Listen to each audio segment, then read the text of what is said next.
Once upon a time, there lived a farmer with his wife. They owned a special goose. One day, the goose laid a golden egg. The farmer became very happy and sold the egg. Every day, the goose would lay a golden egg. The farmer and his wife would then sell the egg. They soon became rich. The couple became greedy. They thought that a big piece of gold must be inside the goose. If they could have all the gold together, they would become rich much faster. They decided to cut the goose and get out all the gold at once.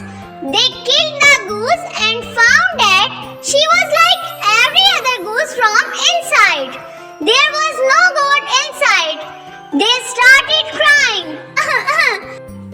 Now they